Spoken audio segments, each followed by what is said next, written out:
Les plus grandes choses dans la Bible se passent au moment du sommeil. Et c'est intéressant de voir que dans la première lecture, par exemple, eh bien c'est Abraham qui reçoit une alliance avec le Seigneur alors que lui-même dort. Au coucher du soleil, un sommeil mystérieux s'emparera d'Abraham. Une sombre et profonde frayeur le saisit. Et c'est là que le Seigneur passe comme un brasier fumant au milieu des animaux disposés pour le sacrifice, signe de cette alliance que le Seigneur scelle avec Abraham. Mais il y a aussi un autre sommeil au tout début de la Bible, le sommeil d'Adam. Adam qui découvre qu'il est fait aussi pour l'alliance lorsque Ève, son épouse, est tirée de son côté. Il y a aussi un sommeil dans l'évangile que nous venons d'entendre, quand Pierre est endormi et que il se réveille pris de frayeur, et c'est le même mot lorsque on analyse un peu les textes dans leur contexte original, c'est le même mot dont il s'agit. Eh bien, il est pris de frayeur, il était endormi et il voit Jésus resplendissant. Je trouve c'est important de nous redire ces choses-là, et puis on pourra rajouter encore une troisième chose. Jésus qui s'endort sur la croix, vous le trouvez dans les auteurs spirituels, au lieu de dire mourir sur la croix, on parle du sommeil de la mort, s'endormir dans la mort, et c'est à ce moment-là que se passe la grande victoire de l'amour avec la résurrection. Les plus grandes choses se passent au moment du sommeil, sans compter aussi tous les songes. Et ça, il y aurait beaucoup à dire. Alors, mon propos n'est pas de vous inviter à prolonger votre nuit, qui peut-être pour certains a été un peu courte, même si l'homélie, le sermon est parfois une invitation à une certaine somnolence. J'espère qu'il ne sera pas trop, ou j'espère que oui, peut-être Dieu parlera avec puissance lors de cette méditation, non pas par ma bouche, mais parce qu'il parlera à votre cœur. Dieu bénit son bien-aimé quand il dort, dit le psaume. Ça veut dire quoi derrière ça? Ça veut dire que les plus grandes choses dans notre vie nous échappent. Ça nous échappe. C'est quelque chose qui dépasse notre entendement. C'est quelque chose où on n'a pas la conscience. Parce que qu'est-ce qui se passe dans le sommeil? Il y a un abandon de nous-mêmes. On se remet complètement dans une attitude de disponibilité, de vulnérabilité. Et c'est vrai, quand vous voyez quelqu'un qui dort, on dit ne réveille jamais celui qui dort. Parce qu'il y a quelque chose de mystérieux, il y a quelque chose qui... Voilà, cette personne-là, enfant ou adulte, elle est complètement vulnérable, elle n'est pas sur sa défensive, elle n'est pas en train de calculer d'où va venir les difficultés de droite ou de gauche. Elle est abandonnée. Elle est dans cette attitude de disponibilité, d'offrande, d'accueil. Elle refait ses forces. Je trouve ça beau que les plus grandes choses dans la Bible se passent justement quand l'homme ne peut plus rien, c'est-à-dire dans le sommeil. Oui, on peut demander au Seigneur, alors que le monde nous pousse au contraire à l'activisme, même en matière spirituelle et en matière d'évangélisation, en matière de transmission de l'Évangile. On est beaucoup poussé à nous renouveler la nouvelle évangélisation, alors dans ses méthodes, dans sa manière de faire, alors on essaye de développer, et c'est normal, et je crois qu'il faut le faire, et nous le faisons aussi comme communauté, des tas de propositions pour toucher le cœur des jeunes, puisque notre vocation comme serviteurs de Jésus et de Marie, c'est vraiment cette évangélisation des jeunes, c'est éducateur de la foi des jeunes. Mais je trouve c'est beau de voir que, au fond, le monde est d'abord dans la main de Dieu. Et c'est bien de se le redire. Il ne dépend pas de nos plans pastoraux. Il ne dépend pas de notre capacité d'initiative, de notre imagination, de notre créativité, de notre quantité de travail. Et quand on accompagne quelqu'un au plan spirituel, on est surpris comme témoin, simple témoin, de l'œuvre de Dieu dans la personne. Dieu est à l'œuvre. Hein, comme une graine qui est plantée, nous dit le Seigneur, eh bien, que l'homme soit éveillé ou endormi, la graine fera son chemin et ensuite se transformera en arbre. Oui, essayons assez de foi pour découvrir le royaume de Dieu à la manière de cette graine plantée, ce royaume de Dieu qui progresse, parce que les temps sont toujours des temps favorables. Les temps que nous habitons sont toujours les temps de l'intervention de Dieu. Et Dieu intervient dans notre histoire, nous le croyons aussi avec la tradition de la première alliance des Juifs. Nous croyons à un Dieu qui intervient dans l'histoire et que la grâce de Dieu précède notre action. Ce n'est pas l'occasion ou la justification d'être paresseux. Non, c'est simplement ne pas tomber dans cette course en avant dont nous ne sommes pas exempts, nous, comme Église, dans cette course en avant du toujours plus de faire, de croire que j'existe parce que je fais. Je crois que j'existe parce qu'il y a du nombre. Ah, il y a du nombre. Voilà. Alors là, je suis content, il y a du nombre en face de moi. Oui, d'abord, tous ceux qui sont à côté, qui ne sont pas venus, c'est bien d'en faire aussi mémoire. Mais aussi, je trouve bien cette réflexion de Jean-Paul II face à un cardinal lors des JMJ de Rome, avec une multitude de jeunes devant lui, et le cardinal, comme voulant faire un compliment et se réjouissant, on le comprenait, il disait « Vous avez vu le nombre, très Saint-Père ?» Et lui de répondre « Ce n'est pas le nombre, c'est le signe qui importe. » C'est le signe. Alors oui, il est important parfois de faire nombre pour nous soutenir, de voir qu'on n'est pas tout seul. Vous, jeunes, vous êtes dans vos collèges, dans vos aumôneries, vous êtes bien souvent seuls croyants, seuls pratiquants, et c'est bien de vous réunir.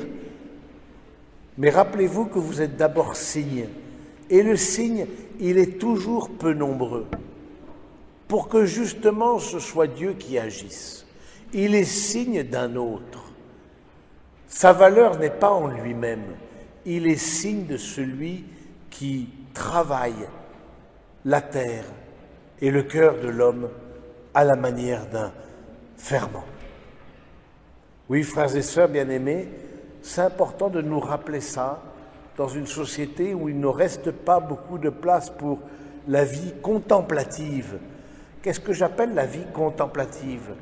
La vie contemplative, c'est la vie où on apprend l'émerveillement, où on s'émerveille face à la création, face au visage de l'autre, face aux réalisations humaines quand elles correspondent au bien commun, face à l'œuvre de Dieu. Il n'y a plus beaucoup de place pour une certaine vie cachée. Et on voit bien dans cette société qui gave plus qu'elle ne nourrit, eh bien qu'au contraire, il y a une grande peur de l'agenda vide. Il faut faire quelque chose. Il faut que ce soit occupé.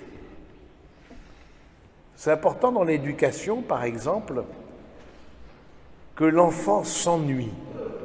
Parce que de l'ennui va naître une initiative. De l'ennui va naître un jeu. De l'ennui va naître une créativité.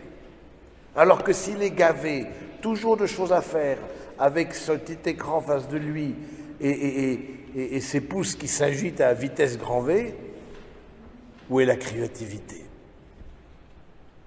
Il y a besoin d'une dimension contemplative dans notre vie, d'une dimension où on est simplement chez soi, on habite son lieu, on habite sa chambre, on habite sa maison, on est en présence de Dieu. Et cela rejoint un deuxième point dans la vie contemplative, c'est la dimension de la prière qui a à voir avec le sommeil. Non pas que j'invite ceux qui sont dans la prière à somnoler, encore une fois, même si lorsque nous sommes à l'oraison, à 7h30 du matin, les frères, on peut douter de cette fragile limite entre sommeil et prière, mais la prière, comme le sommeil, laisse à Dieu l'initiative. C'est ça qui est difficile dans la prière. Et c'est ça qui m'est difficile, moi, comme religieux, dans la prière. Parce que ce n'est pas moi qui ai l'initiative. Là, j'ai l'initiative de vous parler, j'ai l'initiative de rencontrer des jeunes, j'ai l'initiative tout au long de ma journée. Mais quand je suis dans la prière, c'est le Saint-Esprit qui a l'initiative de la rencontre. Ce n'est pas à force de techniques de respiration, comme on peut entendre par-ci, par-là. Voilà, on se met dans un état de respiration, comme si c'était le fruit d'une technique. Non, c'est d'abord une grâce, la rencontre. C'est d'abord une grâce. C'est gratuit. C'est ça, le signe de la grâce, c'est que c'est gratuit. Tu n'as aucun mérite. Le fait que le Seigneur, sur l'autel, se donne en sacrifice et que ce soit le corps et le sang du Christ qui soient la présence sur l'autel, ce n'est pas le fruit de notre mérite, ni du mérite du prêtre. Ça peut être le dernier des prêtres, mais quand il consacre, au nom de son ordination, le Seigneur, dit le curé d'Ars, lui obéit. Il y a une grâce.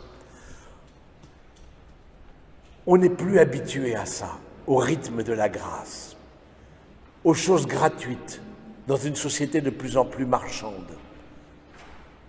C'est intéressant de voir que le pape Benoît XVI, dans sa dernière encyclique, c'est un texte solennel d'un pape, une encyclique qui parle de la réalité économique, ce qu'on appelle les encycliques sociales. Il dit une chose assez étonnante. Il dit dans notre monde, qui est fait d'échanges et de marchandage et d'échanges d'argent, et voilà, c'est la manière que l'on a trouvée, pour le moment la moins pire, même si elle n'est pas parfaite, d'échanger les biens et les services. Mais il dit qu'il faut qu'il y ait une place à la gratuité à l'intérieur même de cette société marchande. Parce qu'il faut qu'il y ait une place pour la grâce. Parce que la grâce laisse la place aux plus pauvres, à celui qui ne peut pas rentrer dans cet activisme. Parce qu'on voit bien, le train dans lequel on va, c'est le train d'effort. C'est le train d'effort de ceux qui ont la santé, de ceux qui ont l'intelligence, la formation, le peps, le dynamisme, les winners. Et tous les autres, ils restent sur le quai.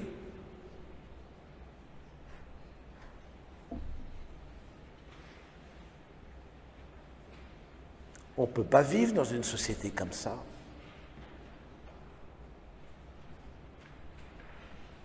Vous comprenez? Parce que c'est là. Alors que dans la grâce, eh bien tous sont appelés. Tous sont appelés. Parce que ce n'est pas proportionnel à mon action. C'est le principe de la grâce. Et vous qui êtes là en retraite, chers jeunes, eh bien vous pouvez demander des grâces au Seigneur dans cette messe. Soyez actifs par votre prière en suppliant des grâces lorsque vous viendrez communier au corps du Christ. Eh bien vous pouvez demander que Dieu agisse dans votre vie et dans la vie de ceux que vous aimez et que vous portez dans votre prière et votre cœur.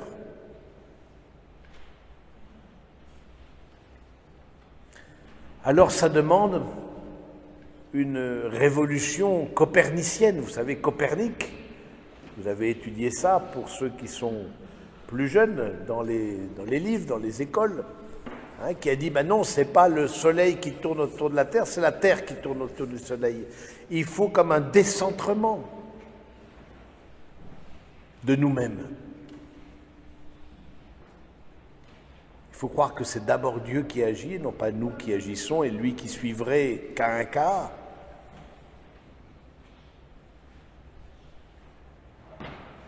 Oui, frères et sœurs bien-aimés, alors que nous voyons Jésus transfiguré, voilà, par grâce, il fait resplendir sa divinité